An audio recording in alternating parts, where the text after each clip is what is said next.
Hello, reporter room investigators. Today we are going to get started on the Bryan Kohberger and the Alex Murdaugh case. We have so much stuff to get into. Let's get started. A new theory tonight in the University of Idaho homicides, and it may provide new insight into Bryan Kohberger's mindset and possible motive. TAs and the professors listed in many different places, and his name didn't appear anywhere. Kohberger, who was arrested in December and charged with the deaths of 4 students, may have come across his alleged victims at a much earlier date than first thought.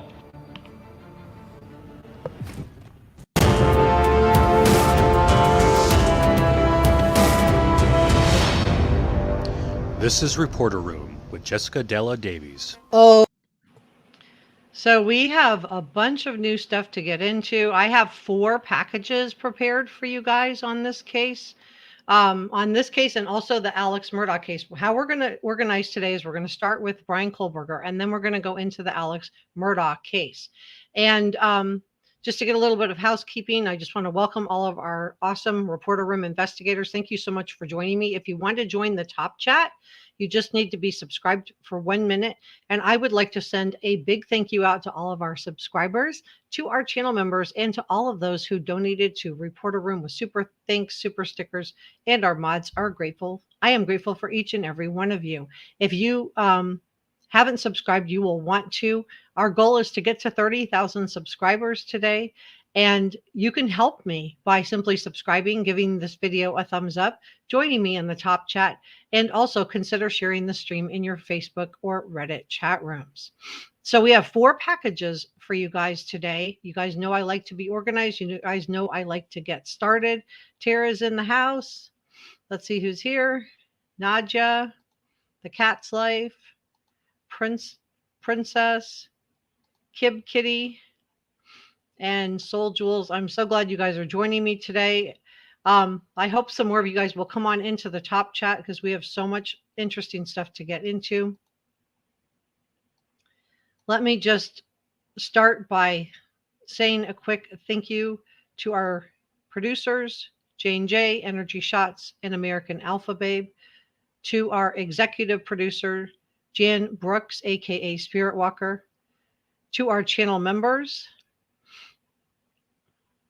We could not run the show without you guys. You guys are an important part of this platform and of this channel. And thank you to all of you who took your time to donate a super thanks, a super sticker. You guys, I appreciate you so much. Okay, and if you haven't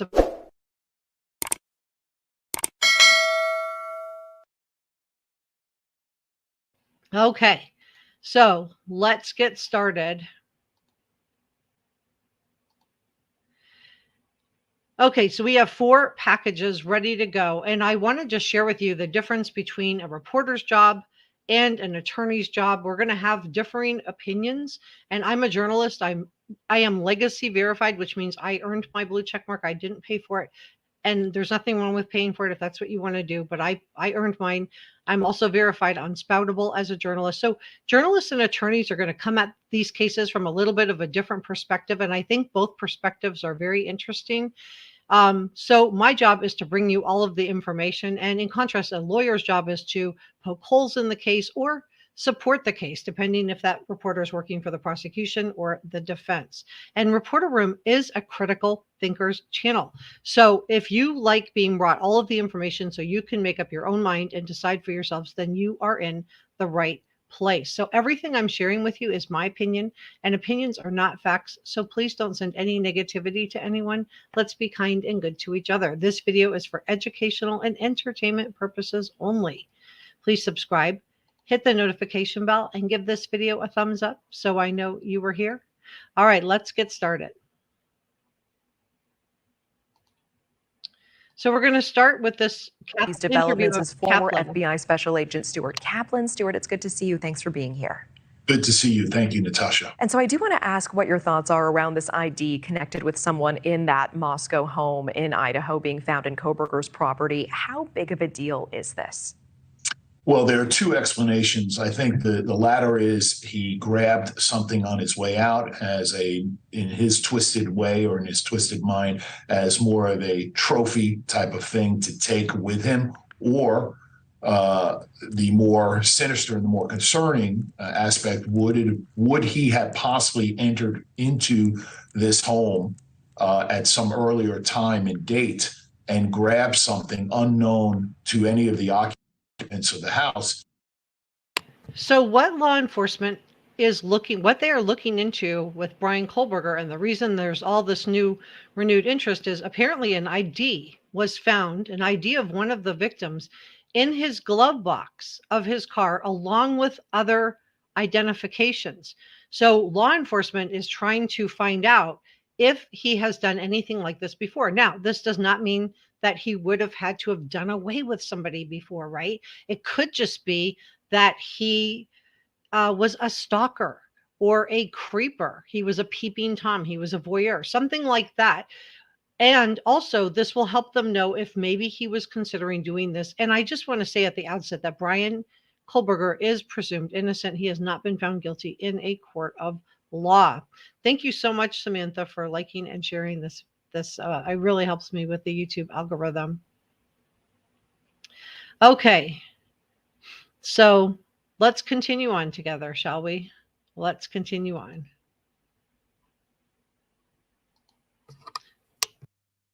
And that is something that he had on his person or had in his possessions before the date of carrying out these murders. How common is that kind of trophy behavior in killers? Very, very common, especially when you are talking about someone who may be more leaning towards the serial type of killer. I know through my sources, they are working very hard now to make a determination as to whether or not Bryan Kohberger is responsible for other unsolved or cold case murders. So it is very common with respect to someone who has this type of fetish with respect to stalking these type of individuals and then carrying out these heinous acts to kind of retrieve something as a token of his dominance. The retrieval of someone's property is more of a dominance, in their twisted mind to say that I've won because I have something that belonged to you. Exactly. So what they're trying to see is, has he done any kind of voyeur type of behavior before? This is like a peeping Tom.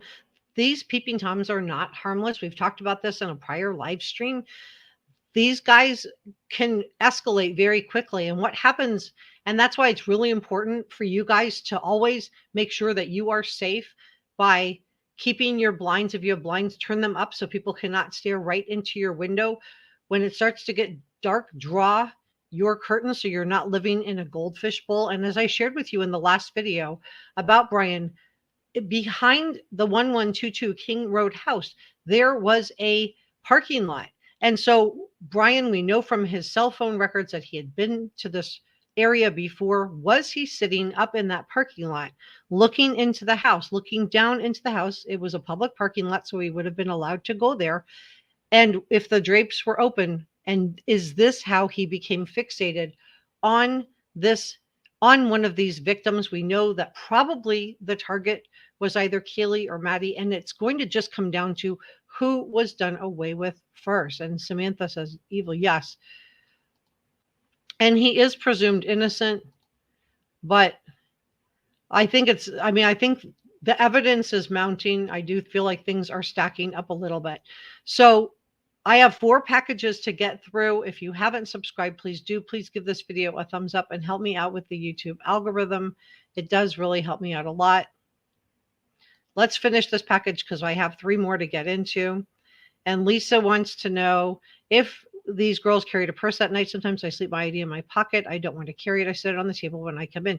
Very possible. And we know there was this DoorDash delivery. There's been a lot of speculation that maybe Bryan Kohberger could have been the DoorDash.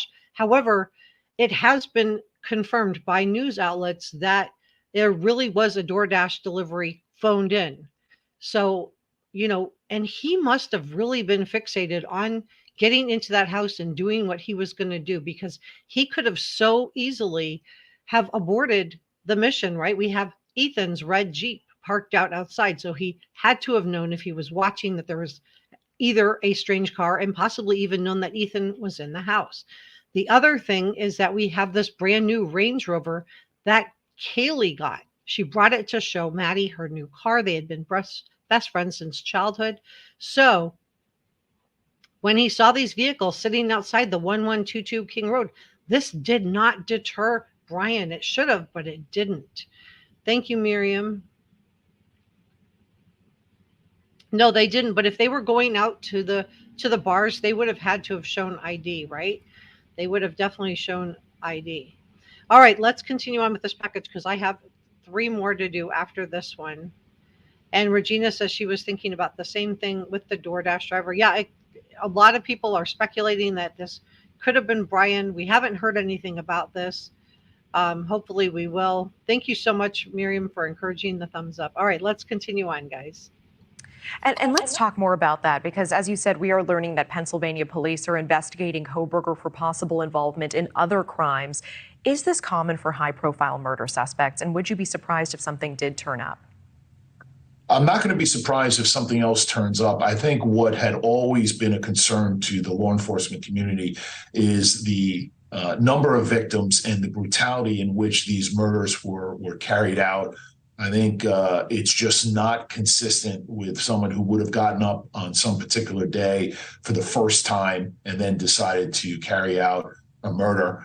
This person obviously had to have had some sort of planning and plotting and some sort of mental defect, certainly at the time carrying out this type of horrific, quadruple homicide. And I think the law enforcement community, the investigation has really ironically taken off and has accelerated since the date of the apprehension. Now, law enforcement in connection with this case did an incredible job with respect to leading up to the apprehension of Bryan Kohberger. Yes, and I do give so many kudos to Chief Fry and the law enforcement who investigated this case. They really zeroed in quickly. They got their eye on that white Hyundai. I'm sure that we're going to find out that there is more CCTV footage out there linking that white Hyundai Elantra to the crime. I'm wondering if they have videos of him coming and going from the crime. So why are these souvenirs important? Why do we care? Because this means that this will be one more link to tie him back to the victims. Remember, we have those Instagram posts, right? Where we know he was DMing 1 or 2 of the victims on Instagram. He was trying to make contact. And remember, these guys, how they get fixated, it starts off maybe as a voyeur and just becoming interested. They click through their social media posts. So think about, what do you have on social media? Is there something that can be linked back to where you live? Is there something that can cause you to be found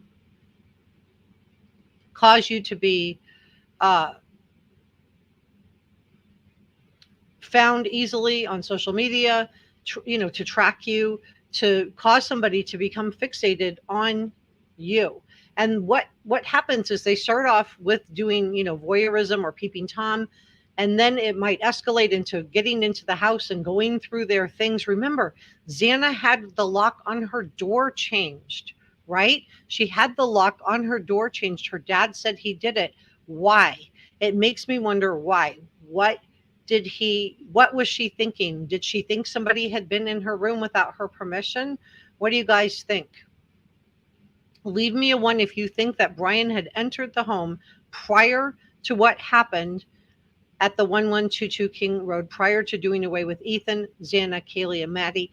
And give me a 2 if you think that no, he had never entered the home before. This was his first time. A 1 if you think he entered the house before, and a 2 if you think he had not. And Cat's Life, yes, you want to absolutely be really, really safe. She was posting that she had a break-in on her house. And you want to, so what are some things you can do to secure your house? Well, you can keep your curtains closed. That helps keep somebody from being fixated on you. Lock your doors. Check, look at the locks. I would, in fact, encourage each of you to do a security check on your own house. Make sure, are your locks secure? Are you using them? Do you have a security system? And if so, are you setting it? So let's see what we got. We have Seamless Check gave a 1. Amy says 1. Cat's Life says 1. Heavenly Cloud says 1. Whoop, sorry, Holly. Says 1. Regina says 1. And then Tara says, I think he knew the layout of the house. That's how he knew to go. Yeah, well, here's one of the big problems. We know this house was on at least a Zillow or Realtor.com type of site. And so it would have made it very easy for him to know the layout of the house. But I also think that it's very possible he got in and was starting to rummage through whoever he was fixated on. And I do believe we're going to find out it was either Maddie or Kaylee, because he went upstairs. And the only reason it wouldn't be is if he entered up through the 3rd balcony window. Becky says 1. Rita says 1. I haven't gotten any 2s, not 1, 2. So you guys are all in agreement. You guys feel like this is a 1. And you lock your doors everywhere. Good job. Good job. You definitely want to be safe. Well, let's continue on, guys, because this is one of 4 packages. You guys know I like to get started on these live streams, and we have 3 more packages to get into after this one. So let's continue on together, guys, shall we? Let's continue on. But it has really, from my sources, accelerated with respect to making a determination as to whether or not he may have been responsible for other murders closer to where he resided with his parents. And we are also learning that Kohberger allegedly cyberstalked one of the victims from the Moscow, Idaho home. And of course, they're looking at his phones, looking at potentially images of the victims that he had stored on his phone. Help explain to us, because, you know, Kohberger had training in this area. If he did commit this crime, why would he keep a trophy or an ID that clearly connects him to one of the victims? Why would he not wipe his phone of images of the people that he allegedly killed? So it's really common for these guys to keep a trophy. It allows them to relive what they did. And we know that there's an essay component, even though nothing like that occurred at the 1122 King Road house. We know that it could also happen afterward, right?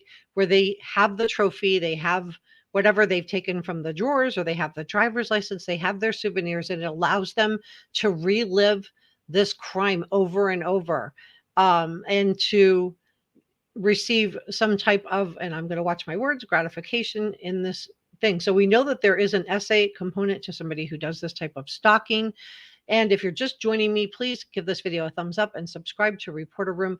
And after we do Bryan Kohberger, we're going to be digging into the Alex Murdaugh case. I have 4 packages. This is the first of 4, and I'm glad you guys are here. Thank you for joining me. So let's continue on together, shall we? Let's continue on. Well, to your last point, you know, the technology is advanced, and certainly in the technology with respect to the FBI and on the level of technology that has been developed by the FBI and in partnership with various technology companies, it is almost virtually impossible to thoroughly scrub and delete any of your social media platforms, whether it's photographs, text messages, Snapchat, or otherwise. And this former FBI agent that's giving us all this information, it sounds like what he believes is that even though Brian Laundrie, even though you can tell I've been on true crime cases too long, Bryan Kohberger, even though Bryan Kohberger did, sorry, I laughed. I get nervous and I laugh a little bit sometimes. Bryan Kohberger did feel like, you know, maybe he did try to scrub some stuff, right? Maybe he did try to get rid of some of his footprints, but law enforcement can go back in, and it takes time, but they can go back in and they can get a lot of this information, even though it's been deleted off his phone, even though it may have been deleted off his computer. There are still ways to go in it, even though it's been scrubbed from his social media. So that's what this FBI is talking about. And so the purpose of this driver's license, the fact that one of the victim's driver's licenses was allegedly found or reportedly found in his glove compartment, is huge. I mean, it's just one more giant piece of the puzzle. He is presumed innocent, but it is really, really huge that they found this. And it makes you wonder what else he might have taken also. Also, I think that this pattern of voyeur and stalking, and the fact that they're looking in 4 other states reportedly to find out other things. It's not necessarily that they're looking to see if he had done something like what he did at 1122 King Road House. It's not like they're looking to see if he only did away with someone. They're also going to look for any kind of voyeur, stalking, anything like that. And then the other question that I think the prosecution is going to want to answer is, did he move to Pullman, Washington, which is just less than 15 minutes to Moscow, Idaho? Did he select that university, and did he move to Pullman, Washington because he was fixated on either Kaylee, Maddie, or Santa? What do you guys think? If you guys think he moved to Pullman, Washington because he was fixated on one of the three young women who were living in the house, please put up an A in the chat. If you think he moved there simply to go to school and became fixated on the girls, please put up a B in the chat. If you think he's innocent, please put up a C in the chat. And Samantha says, as long as there are no Candaces. Oh yeah, I know. That gets tricky too. Miriam says, Amsterdam, you're from Amsterdam. Welcome. I'm so glad I'm thinking it's got to be pretty late your time. And Patty's here. Yay. Bigfoot's here. Yeah, to join the Chop Chat, you just need to be subscribed for 1 minute. So Judy says B. So she thinks he moved there and then got fixated on the girls after. Then that's a B. And A, Heavenly Cloud thinks it's an A. A means that he moved to Pullman, Washington to be close to one of the victims. Sheba thinks it's B. He became fixated after he moved there. Regina says B. Leslie says A. So she thinks that he moved to Pullman, Washington for the sole purpose of being close to one of the victims. Barb says B. He became fixated after. Sheila says A. That he moved there to be close. Hey, Girl Friday, it's great to see you. Holly says A. And Amy says, I thought it was his parents' house. They found the ID. We don't know yet. And I'm sorry, I think I said Amy. And we don't know yet if it was his parents' house or if it was somewhere else. We don't know. From my understanding, the ID was found in the glove box of the car, along with other IDs. So we don't know if this was a driver's license or if it was a student ID. But it's interesting. And then we don't know. We know that they're, going through stuff that they found at one of the two locations that he lived. So either the Pullman, Washington location, which was just 15 minutes away or less from 1122 King Road House, or his parents' home in Albrights, Pennsylvania. So great question, Anne. And the Cat's Life says A. Stacy says B.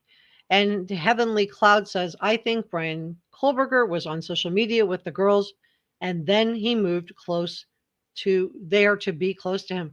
I'm worried about this too. And Holly says in the house, that he was in the house before. All right. Thank you so much, you guys. Let's continue on, because if you're just joining me, you're with Reporter Room. We have 4 packages. This is one of 4. We're doing 2 packages on Bryan Kohberger, and then we're going to do 2 packages on the Alex Murdaugh case. So let's continue on together, shall we? Let's continue on. That's just the reality. The technology that law enforcement now has is able to dive back in and be able to retrieve certain footprints that will then be able to reveal what you thought at the time you deleted, whether it's a text message, a photograph, or some other form of communication. And I think that given that the FBI has been able to assist local and state law enforcement in this particular case, has been a treasure trove to open up and expand the breadth of this investigation. So I'm getting some input that the ID was found in a box, not in the glove box. I've been hearing it reported out as being in the glove box. And so I'm going to just say that we possibly have some mixed reporting. It could be a box that was found inside one of the residences. And again, we don't know if it's the Pullman, Washington residence or the Albright, Pennsylvania residence. Thank you so much for you guys for being on this. This is why I love our channel subscribers. You guys are the best. Let's continue on together. Now, with respect to whether or not Bryan Kohberger I think his arrogance, I think there's a obvious degree of arrogance that this defendant maintains and has with respect to thinking that he's better and dominant of those people. I think that's his modus operandi, where he has a dominance feeling that he is stronger and more powerful and smarter. But ultimately, I think it showed that he was not stronger or more powerful or smarter, because law enforcement quickly was right on the heels and obviously led to his apprehension. And I think ultimately, this thing is going to explode with respect to potentially other crimes being charged against him with respect to holding him responsible for other victims. Thank you. So this is a former FBI agent. This is a former FBI agent saying that he believes that there is going to be more victims, that there is going to be more charges that are filed against Bryan Kohberger. So let's do the next package together, guys. Let me grab it.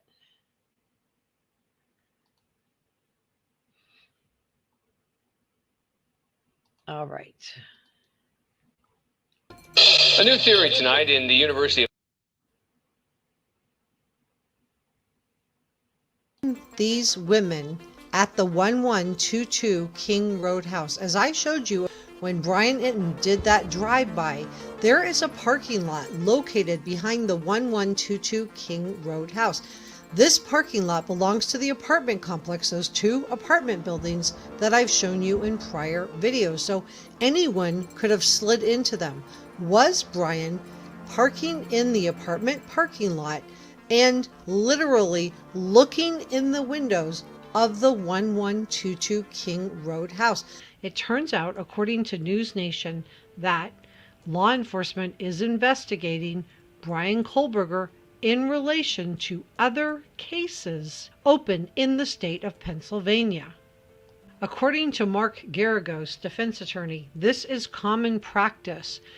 Law enforcement is looking to see if Bryan Kohberger did this before or if this was his first time. Now, Bryan Kohberger is only 28 years old, so it would not surprise me if what happened to the Idaho 4 students was his very first time. However, it is possible that he did this before. So this is not uncommon for law. So it sounds like, from listening to the FBI agent that we just heard in package number 1, it sounds like he does think that Bryan has done this before, that there may have been some other acts. Now, when he says done this before, this could just mean stalking or peeping. It doesn't necessarily mean that he did away with anyone else before. But it is interesting because despite having Kaylee's brand new Range Rover parked outside, right, a car he would not have been familiar with, and having Ethan's Jeep, he was still brazen enough to go into the house and do what he did. I'm watching my words. And when you guys are leaving me comments, also consider what words you're using. I might not see your comment. If I don't respond to it, it means it didn't appear in front of me. And it could be that you've used a word that is going to be filtered out in the algorithm. So think about like the words like doing away. There's a reason that we talk this way. And so yeah, this whole thing is really, really creepy. And if you are considering your own safety and security, think about doing a perimeter check on your own house. And when we look back at the King Road house, what did we see? We saw a couch pulled up to that balcony, right? Just sitting in the backyard. It would have been so easy for someone that was 28 years old. Now, Brian's presumed innocent. He hasn't been proven guilty in a court of law, but it would have been so easy for him to get up on that couch and pull himself up onto the balcony. What was also outside the 1122 King Road house that was a big concern? That ladder. They had a ladder leaning on the side. Again, that ladder could have easily been pulled up to the balcony. He climbs up, goes into the 3rd floor. And the other problem is, you know, that apartment complex with the parking lot right behind the 1122 King Road house. And we have, you know, somebody who has their cell phone who's been pinging in and around this area. Was he looking in the windows? Did this allow him to become fixated on either Kaylee, Maddie, or Xana?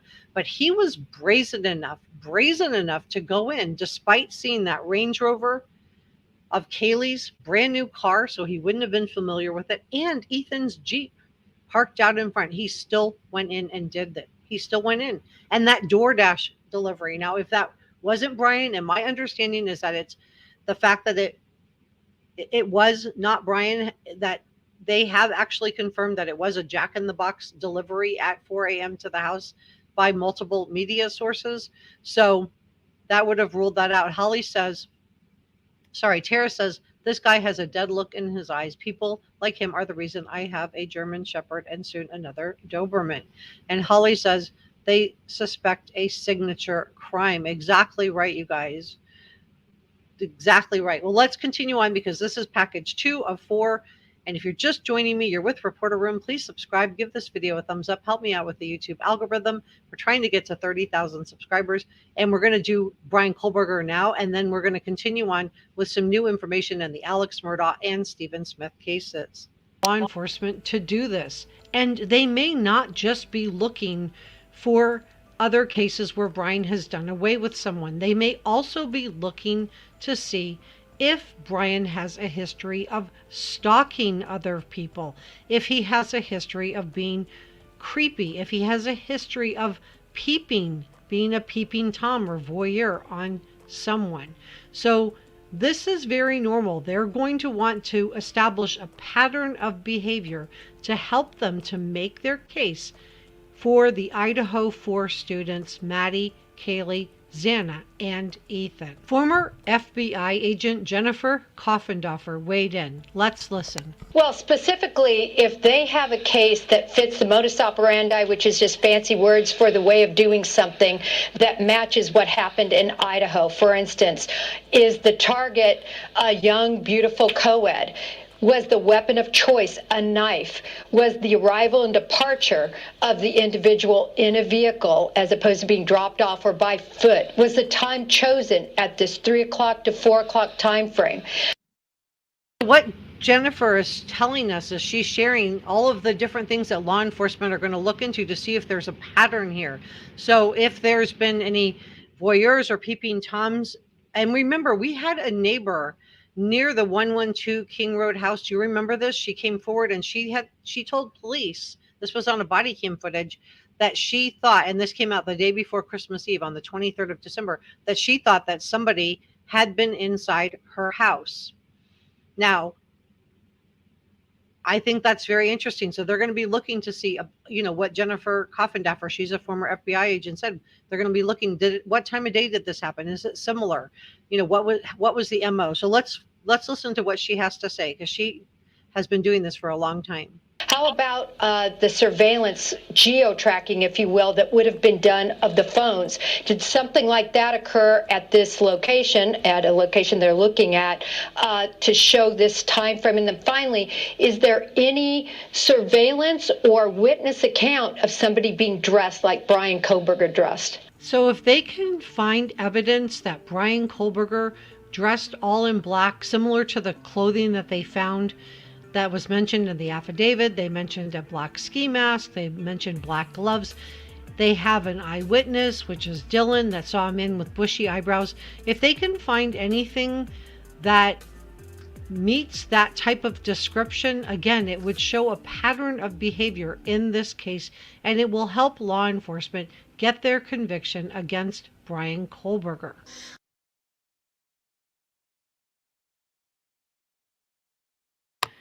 And these victims deserve justice. Kaylee, Maddie, Ethan, and Xana.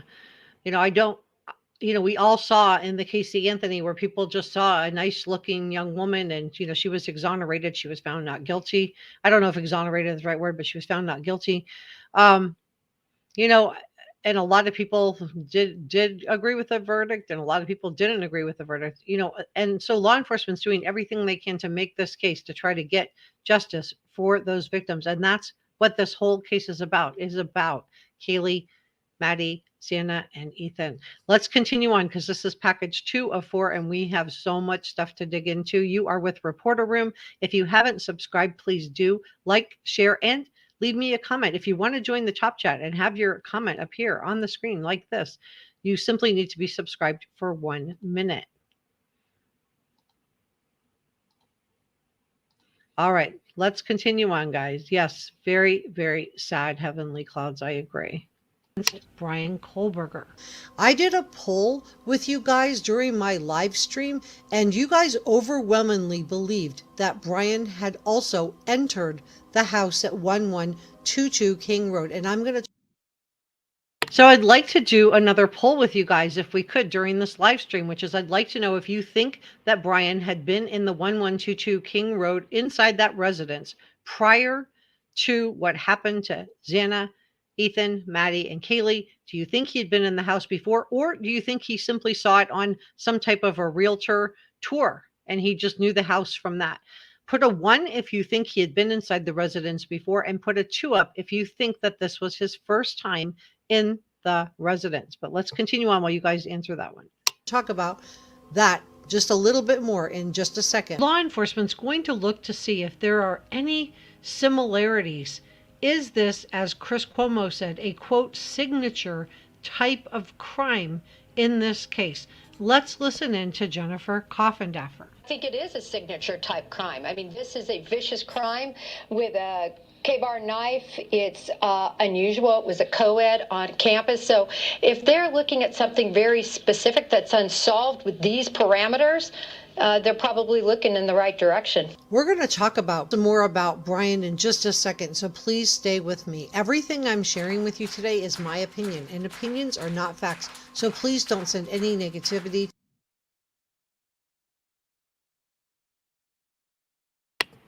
I'm just going to fast forward to this part.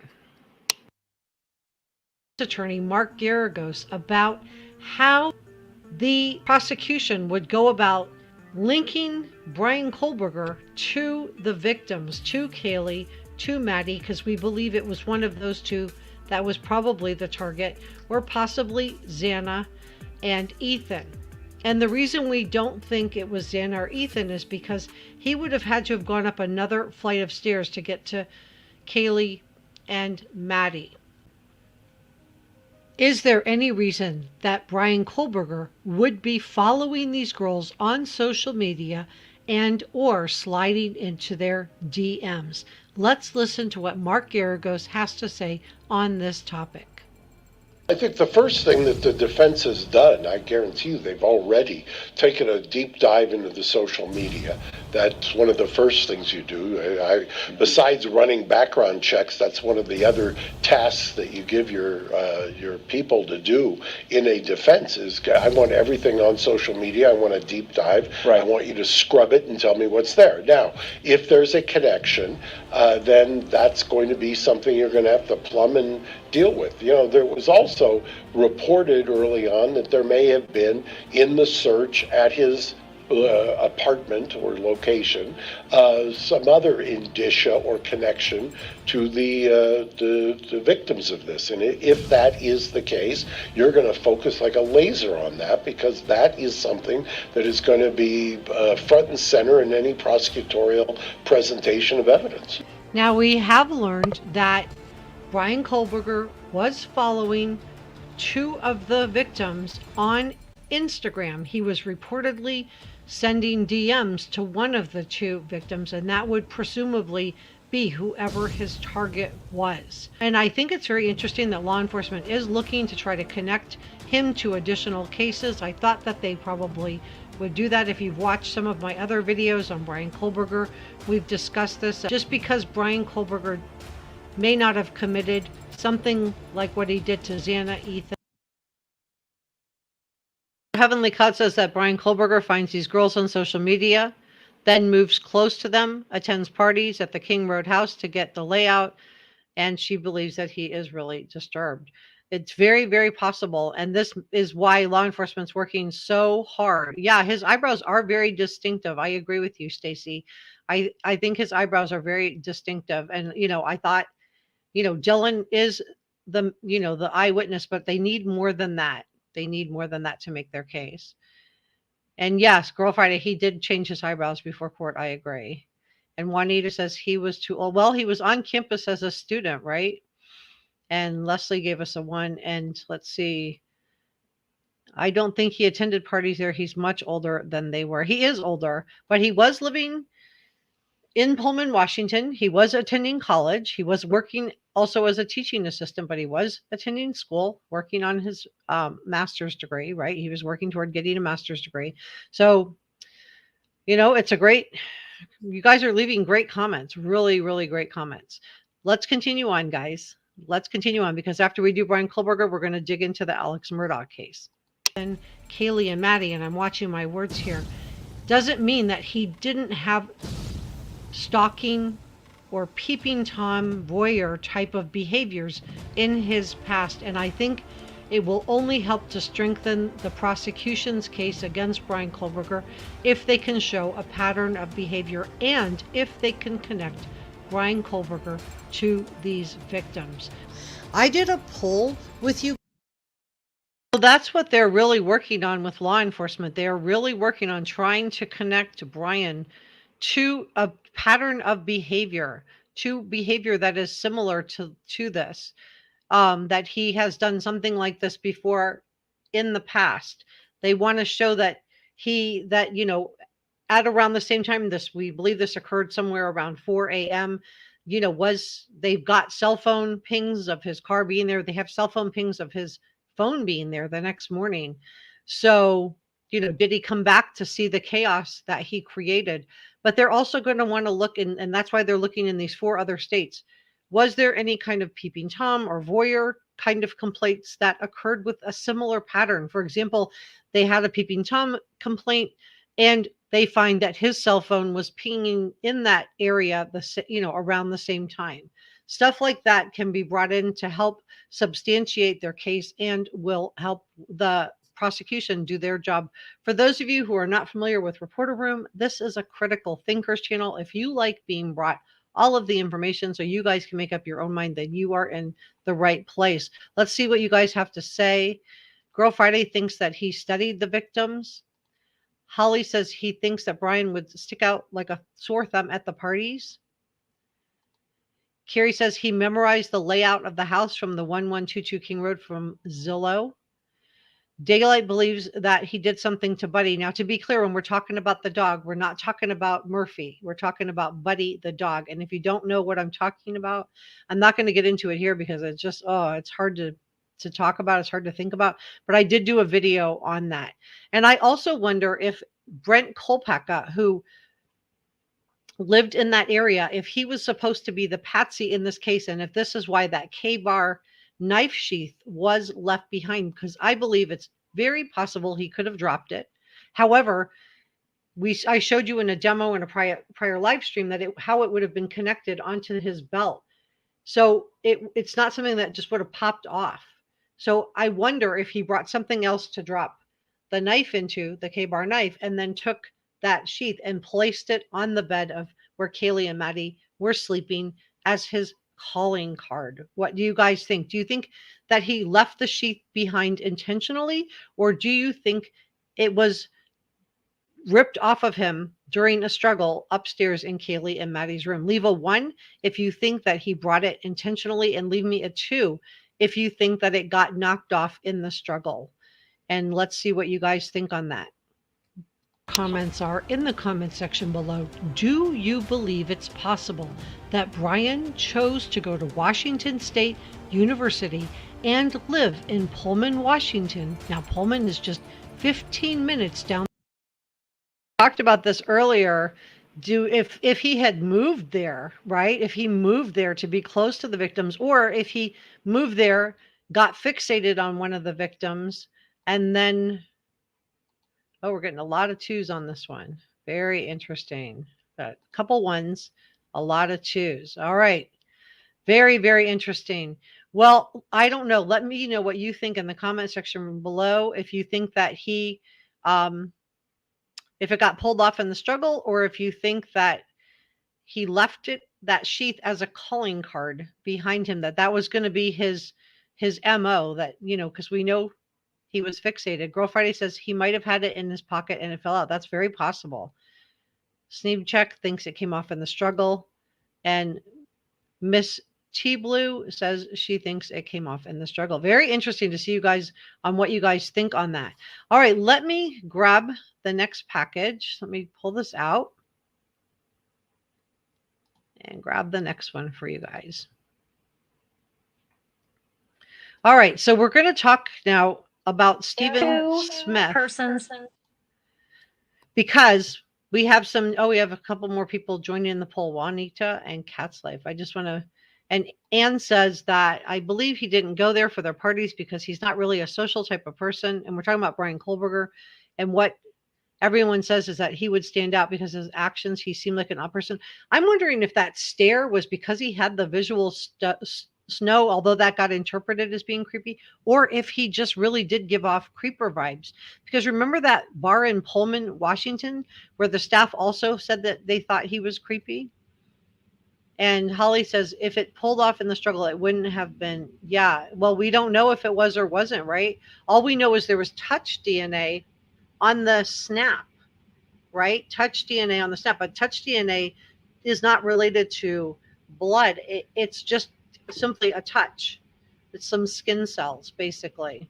So, yeah, I guess a big thing on that would be, Holly, and this is such a great thing. If it had been pulled off in the struggle, it may have been soiled, right? I'm watching my words. If he left it behind, then it probably would be more likely to be clean. And we don't know the answer to that question yet, but such a great point. So we're going to go into the Stephen Smith case and the Alex Murdaugh. If you're just joining me, you're with Reporter Room. We're talking about the Bryan Kohberger, Alex Murdaugh, and Stephen Smith case. So there's been some new developments. It's so awesome that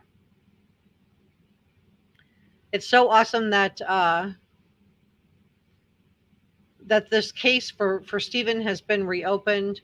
And I just wanted to share with you, jumping back to Bryan Kohberger for a second, Brian Enton is reporting that the ID connected to one of the 4 victims was found by law enforcement during their search of one of his homes. So not in the car, in the home. And we don't know if this was found at the Pullman, Washington address or at his parents' home in Albrightsville. So thanks to Brian Enton for that great reporting. So I think the fact that Brian did away with 4 people, Bryan Kohberger, and didn't get cold feet says a lot. It says a lot about his drive and his desire to commit these crimes. So anyway, let's jump to the Alex Murdaugh and Stephen Smith case for a second, because Alex was found guilty, as you know, of doing away with his own wife and child, Maggie and Paul. And this led to so many people demanding that the Stephen Smith case be reopened. It also brought a lot of people into that case that hadn't been on it before.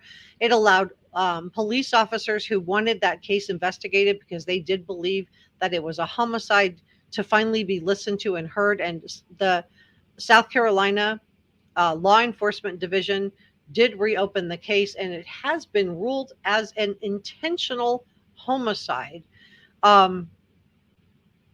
So let's listen to what News Nation had on this, because Stephen Smith was exhumed, and we have a lot of new developments in this case also. And we're going to get into Alex Murdaugh for just a second. If you're just joining me, you're with Reporter Room. Please subscribe and give this video a thumbs up. And I'm so glad you are here. Thank you so much for joining me today on this Friday. Happy Friday to each and every one of you. Of interest now that SLED is reportedly looking at in connection to this case. And they were always around. They were listed in the reports. They are also connected to the Murdaughs. Maybe that doesn't surprise you. Let me tell you who they are. And this comes to us from Fitz News, citing a SLED source. Patrick Wilson and Sean Connolly, both 25 years old at the time. No, 25 now. They were teenagers at the time. And they lived just a few miles away from where Stephen Smith's body was found. They were both. So SLED, that's South Carolina Law Enforcement Division, has found 2 young men that were both teenagers at the time. They were reportedly friends of Paul Murdaugh. Now, there's been a lot of questions because, as you know, if you've been following this case, both Alex Murdaugh and his brother, Randy Murdaugh, both showed up at the scene. And Sandy Smith, who is Stephen's mom, stated that she had concerns. She had a lot of concerns because Randy Murdaugh wanted to represent her family, and she found this to be odd. He also wanted to be the liaison between her family and law enforcement. Now, maybe they were trying to help these two friends of the family, but it could also be, I mean, these are personal injury attorneys, right? We've heard them referred to in the past as ambulance chasers. It could be that they went to the scene because there was an accident and they wanted to get this case. And that's why Randy was calling Sandy, trying to get representation. It may not have been a cover up, but thanks to Alex Murdaugh getting convicted, we're getting some new insight into this case. And so let's listen in to the rest of this, because this is really important. Both briefly mentioned in a Highway Patrol accident report 5 months after Smith's death. And here's why. This is what an investigator actually wrote. I'm going to cite the report. I received information from Corporal Duncan about an individual named Daryl Williams. He is stating that his stepson, Patrick Wilson, that's one of the persons of interest, his stepson, Patrick Wilson, told him that Sean Conley, that's the other person of interest, struck and killed Stephen Smith. So this is massive. Apparently, one of the teens actually confessed at the time that this happened to a relative who has now come forward. Let's listen. Williams stated that his son told him this in confidence and that his son had moved out and that he did not know where he was staying. Mr. Williams stated that the reason he was passing all this information on was because Randy Murdaugh told him to call. Whoa. So Randy encouraged him to come forward. And so I think that a lot of the, aspersions and shade that have been thrown toward Randy Murdaugh can be cleared up because he's actually encouraging this guy to come forward and share the information. This guy who said that his son told him that he did this. He confessed to him in confidence, and then his son moved out. He didn't know where his son was staying. And so this guy's name is Daryl Wilson, and the son's name is Patrick Wilson. And Patrick says that Sean Connolly struck and ended the life of Stephen Smith. Let's continue on, guys. That's kind of weird. Why'd Randy Murdaugh tell Daryl Williams to call police about his stepson? I don't know if it's that weird. To me, it would just be a way to get the shade off of you, And remember, Buster has come out. He's vehemently denied having anything to do with this. And so, it's a way to help out Buster too. So, it gets the heat off of the Murdaugh family by having this father come forward with this information, doesn't it? Right? So, Buster's vehemently denying having anything to do with it. It turns out these two guys were friends with Paul Murdaugh. And it also gives a reason of why Randy and Alex would have been at the scene, because Alex was allowed behind the crime scene tape. But the questions of why this was declared a hit and run, even though his shoes were on his feet, even though they were loosely tied, his cell phone was secured in his pocket. There was no kind of abrasions on him like you would have had if you were struck. And it just seems like the coroner who did the autopsy just ended up ruling out everything she could find, what she, was able to find, and just said, well, he was found in the road, therefore it was a hit and run. So I don't know, you guys, I don't know. But I think that, the reason that Randy's coming forward and wanting these people to come forward now is it does take the heat off of the Murdaugh family, including Randy and Buster. And it explains why he would have been there. Remember, he and Alex were personal injury attorneys, so it could have just been completely innocent why they were there. They were just there to try to get on another case, right? Regina says power and money. Patty thinks Buster was friends with these kids. I think he would have probably known them. I mean, it's a small county. Hampton County is really small, but it doesn't mean he had anything to do with it. I just don't think he did. And I have not been reporting on that because I just don't think he did. But let's finish this package because I still have another package to dig into, you guys. Patrick Wilson and his friend, Sean Conley. Why would Randy Murdaugh do that? Okay, here's another connection. At the time, you know, Mr. Wilson, Patrick Wilson, now 25, but back then a teenager, he was also facing attempted murder charges, a teenager facing attempted murder charges, and suddenly those charges were dropped shortly afterwards by a prosecutor who was connected to the Murdaughs. Okay, so that's shady as all get out. Let's listen to that one more time because that is so shady. Listen once more, guys. Woo.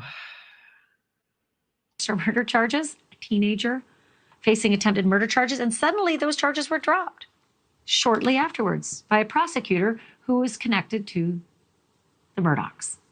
Why were the charges of attempted murder dropped against Patrick Wilson? Less than a year after Stephen Smith died, Randy Murdaugh then filed 2 motor vehicle accident lawsuits against the other kid, Connolly. Sean Connolly. Why would Randy Murdaugh file 2 motor vehicle accident lawsuits against Sean Connolly? And why all of a sudden later were they dismissed? And this is why so many people have been afraid to come forward in this county. This family was so powerful. They were so corrupt. And I'm going to, let's talk about that. So let me pull this out first. So for those of you that, you know, maybe are not familiar with why I think they're so powerful, let me grab this and show you guys this. Because this is really scary. And I have to tell you, I have found myself scared covering this case a couple of times. I've done my disclaimer up front. Everything I'm sharing is my opinion. Opinions are not facts, but it's very, very scary. And this is why everyone's so afraid because of that airstrip at Moselle, because of those secret islands. Let's dig into this, guys.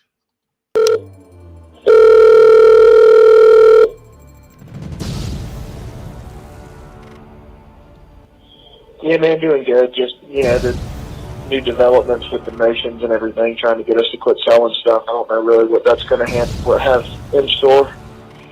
Yeah, I told y'all that was coming. Yeah, man, this Eric. I said that was coming? No, I just saw it on Twitter.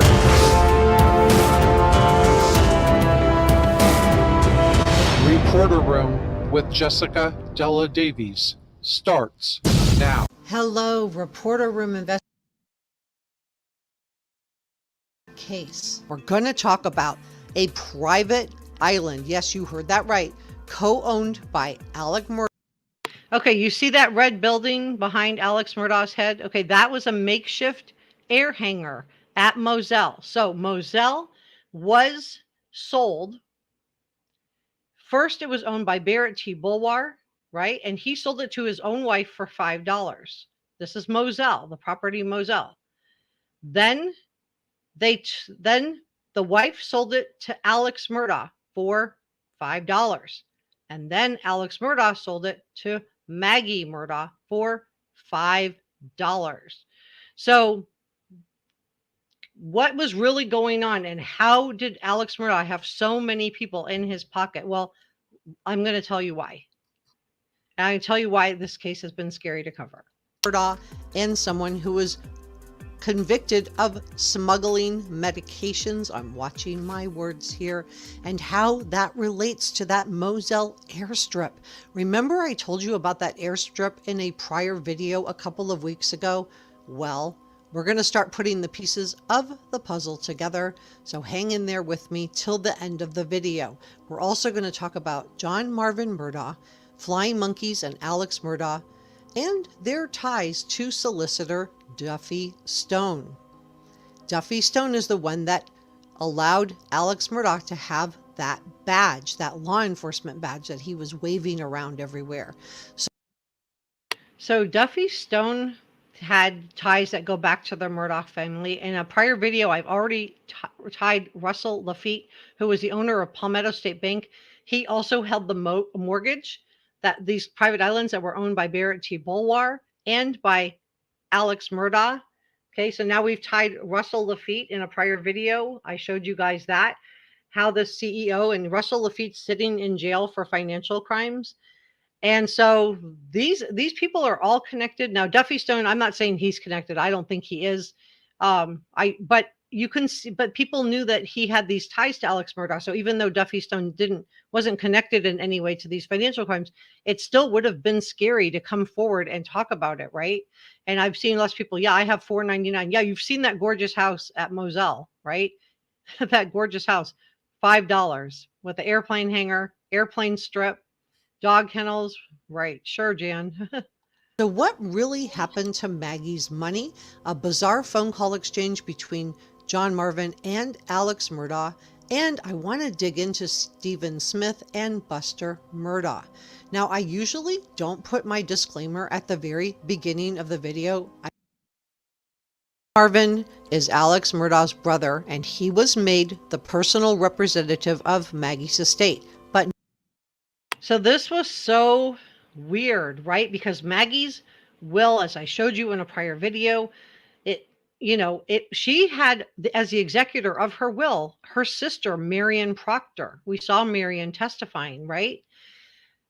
So how did this end up falling into the lap of Alex's youngest brother, Randy Murdaugh?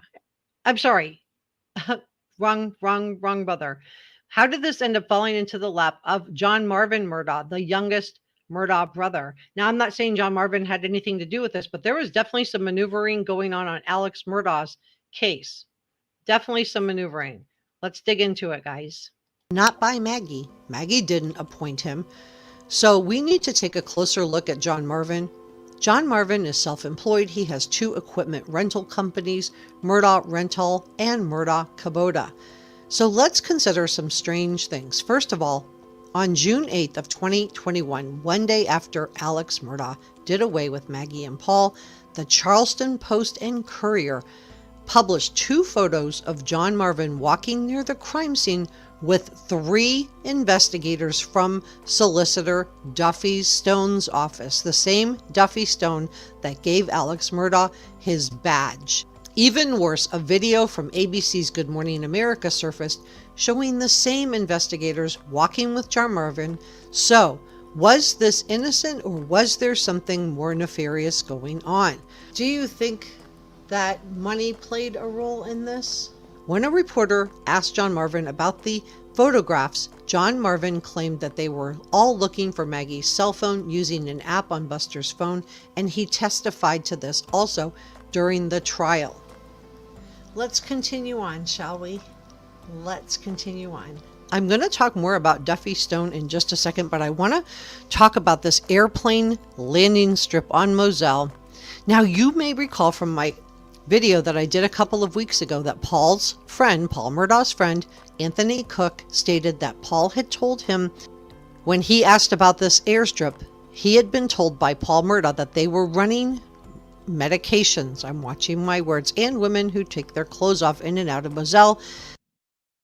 So remember, Paul was known as the little detective, right? He was known as the little detective. So Paul knew what this was for. This was in the Netflix documentary series that I covered. Well, there was a private island too. And according to the Greenville News, this island was owned 50-50 by Alex Murdaugh and a known medication, if you get my meaning, smuggler. And it was known as Island A. Now, this island is around 22 acres, and it was co-owned in a 50-50 split by Murdaugh Holdings, which is Alex Murdaugh, and the estate of Barrett Bulwer. This is the guy who sold Moselle with its airstrip to Alex Murdaugh in April of 2013. This is the same Barrett Bulwer who was convicted for trafficking of medication, I'm watching my words, in the 1980s. The same Barrett Bulwer who built the cabin on Moselle back in 2011. So he co-owned with Barrett T. Bulwer islands that could only have been used to store things or maybe as lookouts. And these mortgages on these islands were being held by Russell Lafitte's bank, Palmetto State Bank, where Russell Laffitte was serving as CEO. So I think this whole thing is interconnected. And I think this is why the Murdaughs, why they had so much power and how they had so many people in their pocket. Because to be able to get away with something like this, you would have to have a lot of people in your pocket, right? What do you think? Please leave me a comment in the comment section below. Where was the Murdaugh money coming from? And was there a system set up in place for money to be laundered? Because millions of dollars appear to be unaccounted for. What was really being run in and out of Moselle? Because we have millions of dollars that appear to be unaccounted for. We know that. And I do think there's a lot of money that's unaccounted for. Maggie's bank accounts were like drained. They were down to like $57, but she was out buying stuff to decorate Edisto, the beach house, right? Oh, and guess who had the mortgage on Edisto?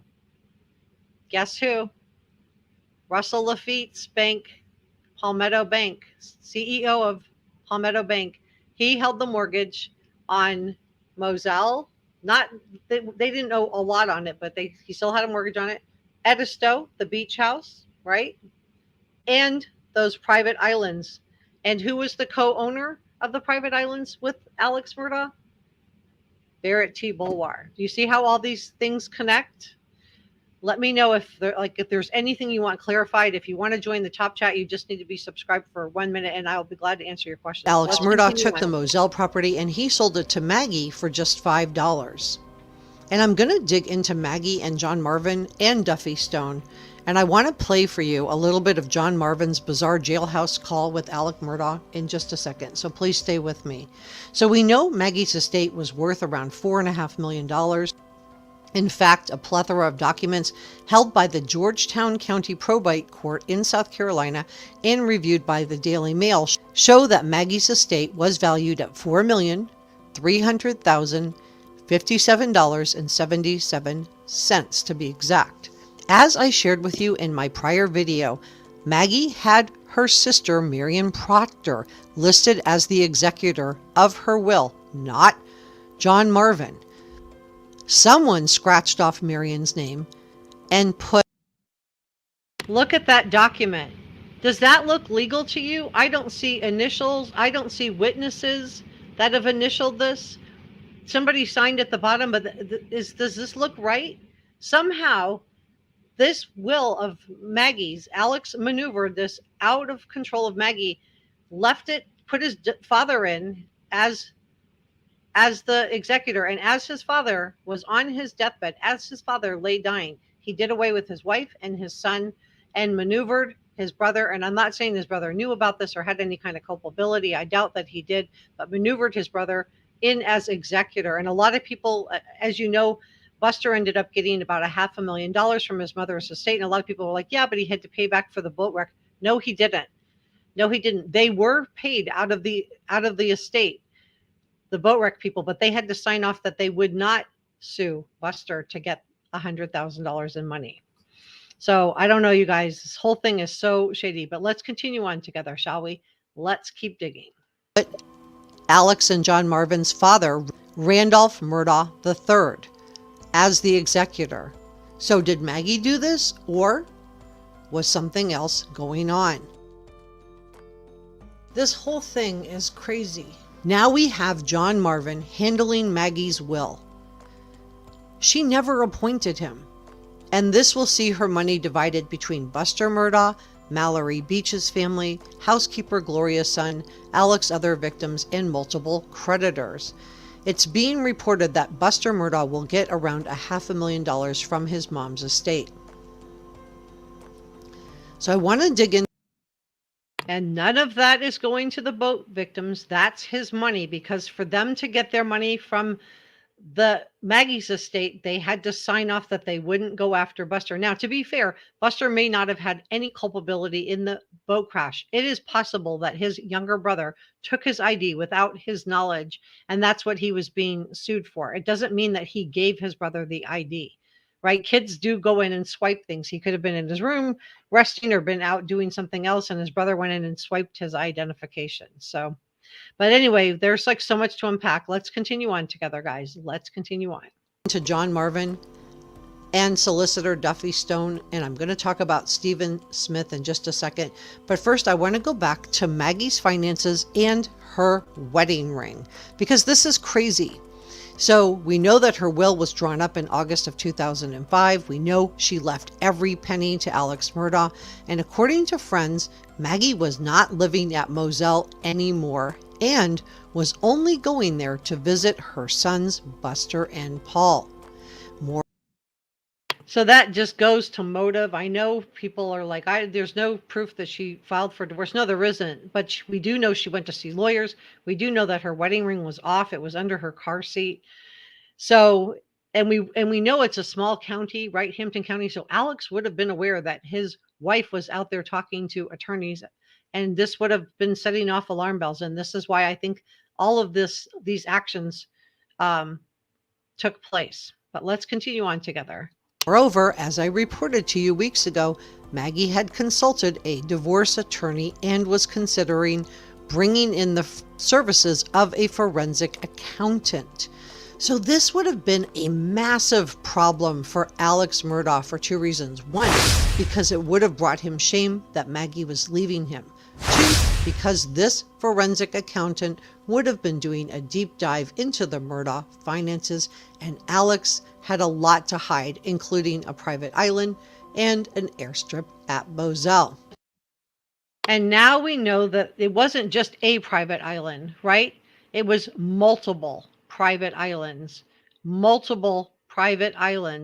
that would have been used for storage, for lookout, for something along that lines, right? If you haven't subscribed to Reporter Room, please do like, share, and leave me a comment. And let's keep going, guys. There's so much to unpack here. Important piece of information that was in the testimony of Blanca Simpson. You may recall that Blanca was the housekeeper and also Maggie's personal friend, and she testified that she found Maggie's wedding ring under the seat when she was cleaning out Maggie's Mercedes. So now we know that Maggie wasn't wearing her wedding ring all of the time. We don't know if she was wearing it on and off and just taking it off. What do you guys think? So let's talk about John Marvin, who, in my opinion, could be a flying monkey for Alex Murdaugh. And this is just my opinion. And if you guys don't know what a flying monkey is, it's usually a narcissistic enabler. And as I shared with you in the video that I put out last week, that I feel like Alex Murdaugh fit the path of Machiavellian psychopathy and also narcissistic personality disorder. He wasn't just a narcissist. But a flying monkey is somebody that comes in and enables them. Now, I'm not saying John Marvin intentionally enabled him or did anything like that.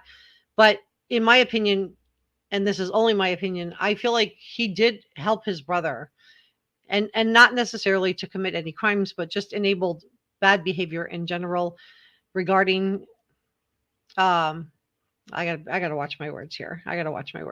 Just my opinion, but a flying monkey, for those of you that don't know, is a narcissistic enabler, and you've probably encountered some people like this in your own life. They support and protect unhealthy people in ways that make it easier for an unhealthy person to continue their destructive habits. So I want to talk about Stephen Smith, and then I want to play for you that interesting jailhouse call between John Marvin and Alex Murdaugh. And on July 8th of 2015, 6 years before Maggie and Paul were done away with, a young man named Stephen Smith, he was 19 years old, he was a classmate of Paul and Buster's, he was found dead in the middle of a highway in Hampton County. It was and we talked about this already, about the two different suspects that have come forward. They were encouraged by Randy Murdaugh to come, the one dad. And so one of the teens confessed to his dad that someone else did it. So anyway, let's continue on. Rural area. Now, there have been innuendos that Stephen and Buster were involved in some type of a romance, but Buster is vehemently denying these allegations. So let's listen to John Marvin and Alex Murdaugh's recording. Hello, this is an Amtel operator calling from Alvin S. Glen Detention Center. Hey, John, is Lizzie nearby? She is. I talked to her earlier. She was going to put some money on that account for me, and she didn't. Okay, well, what is it? This is So to be clear, I've seen a lot of people like, oh, it's not a big deal. He just wants canteen. Does he? A lot of people have also felt like there's like a code for something, but this is the law. Incarcerated individuals are not allowed to have U.S. currency. Possession of money is a violation of agency policy, and disciplinary action is taken against any inmate found to have money. So for one inmate to be giving another inmate money is against the law, and you can see why these rules are in place. It is to protect, people from doing bad things while they're sitting in jail. So this is a phone call between Alex Murdaugh and his brother, John Marvin Murdaugh. This is where she knows what to do. The boy's name is Justin Lucas. Okay. And what is it then? It's putting money on. He doesn't get canteen, so I give him some of the money, and he orders canteen. So I'm having to order thermals and all that. I'm having to order ibuprofen because I'm exercising and my knee and my shoulder.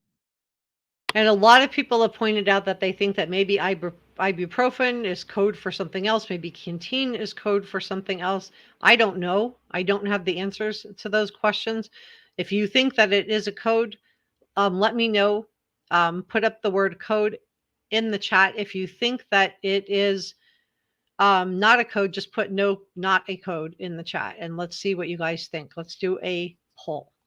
And hell, ibuprofen's $15 on there to get a week's supply. I got you. So it gives me extra canteen. I got you. And he doesn't get one? No, he doesn't. He doesn't get any. So she put it on his account. We just did it one time. We did it last week, and I'm gonna do it one more time. So he did it last week and he's doing it again. So a lot of people are like wondering what is really going on here. What is really going on? Okay. But I need her to do it right now. All right. And what's the amount? $60. What do you guys think? So what do you guys think?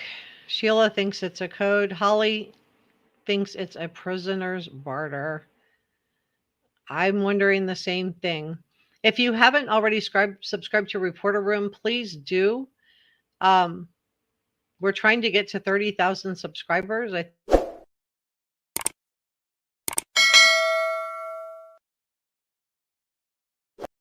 I think we're really close to getting there, and I can't do it without your help.